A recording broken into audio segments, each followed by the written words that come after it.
The way I look at it, everything that we do is like a waveform. Oh, tell me more, tell me more. Yeah, well, the way I look at it,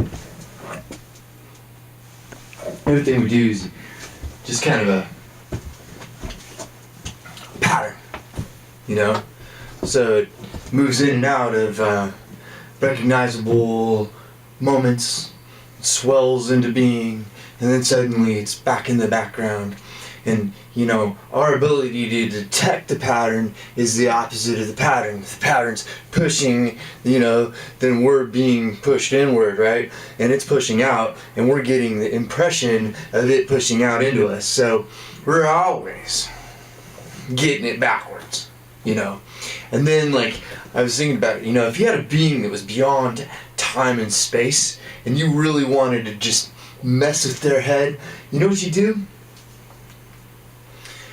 You,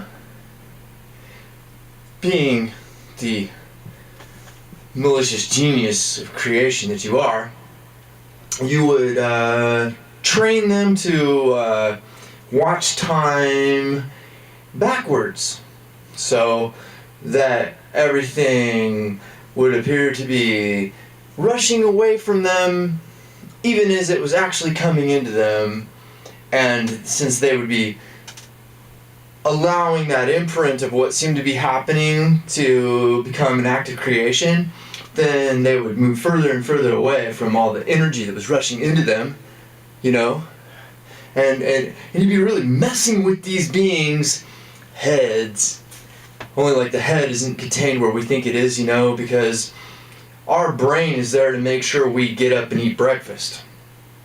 You know, your real mind is like, breakfast, grasshopper? One day breakfast will be pulled away from you. Are you ready, grasshopper? That's what your mind would do. You know, so like, sure, split it up. Mind, brain, you know, bicameral, left, right, cell cameral, you know, multiple camerals, camera angles is kind of important to get it, whatever it is that we're doing. You know, there's a minor discrepancy going on here. And we're just used to it, and anybody that starts splitting the hairs, you know, well, they're in for a surprise. I don't know if you've ever seen these. The Big Muff. You ever seen the Big Muff before, the Big Muff pedal?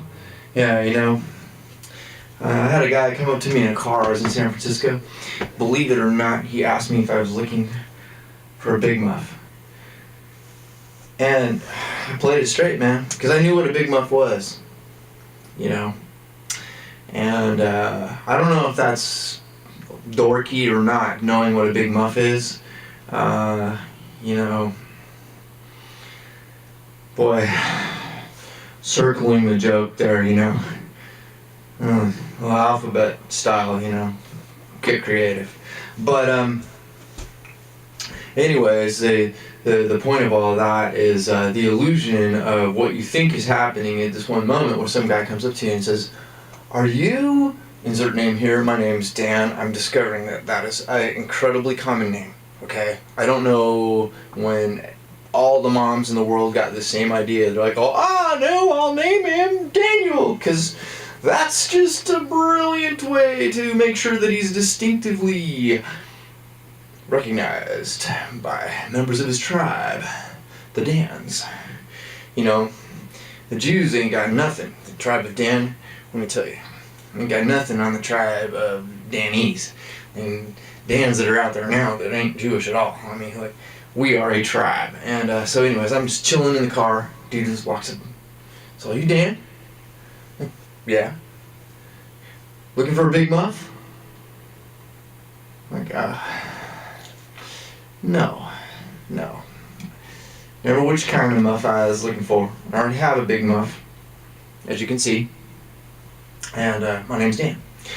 And anyways, I'm hoping that I'm minorly amusing, but only amusing enough to, you know, amuse myself. I have very specific standards about what is funny and what's not funny.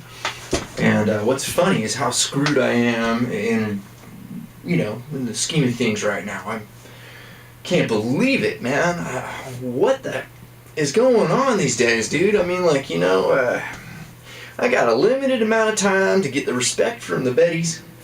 I got a limited amount of time to put away my sack of loot and get my tickets and write my shows and make my hootie ha ha happen.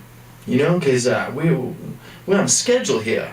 And I don't know when you all got so far off track with my schedule, but Lord Almighty, you sure did, Oh, yeah, so anyways, one of the ways you know when you're in a city full of zombies is like when you get on the subway train and like there's no air in the train and like nobody seems to notice but you. Zombies. Alright? You'll thank me. So anyways, low filter oscillators, that's a cheap trick by a god, right? And that's when like you are handed it backwards and then they wipe your memory out and hand it to you backwards again. And you start wondering if reincarnation is real, and it's a valid question, because if reincarnation is real, it's got to be moving in the other direction, because the flow of time is information, and information is the truth, right? And the truth is that energy is always flowing into you. That's the truth, And then we're in this thermodynamic universe, man, in which it's running down. It's wondering like we've got evidence to prove we're being messed with. That's about all I'd say we got evidence for, And if you really want to screw someone's head, what do you do, It's, your ancestors had it right. They said light shines out of the eyes, man, including the third eye, especially the third eye. Light shines out of the eyes, and then that's how we see the world. And then, a doctor comes along and says, boy, you screwed up, home dog. And then the physicist comes along to the doctor and says, yeah, well, the eye perceives light, but the light that you see is not the light that is going in to the object. The light that you see is the light the object rejects, that becomes the color. And it's like, yeah, messed with in the skull. That's what we're getting for dinner. Messed with. You know what I'm saying? So, anyways, we're in the sea of information, and the information is condensing to this density level, and it's picking up in frequency until it's like so high and fast, and it's so composed of so many elements that it becomes a substance, and then like, that substance appears to be there, and then like you think that it's transferring in and out of you, and like, it's not. It's not. You're making it up.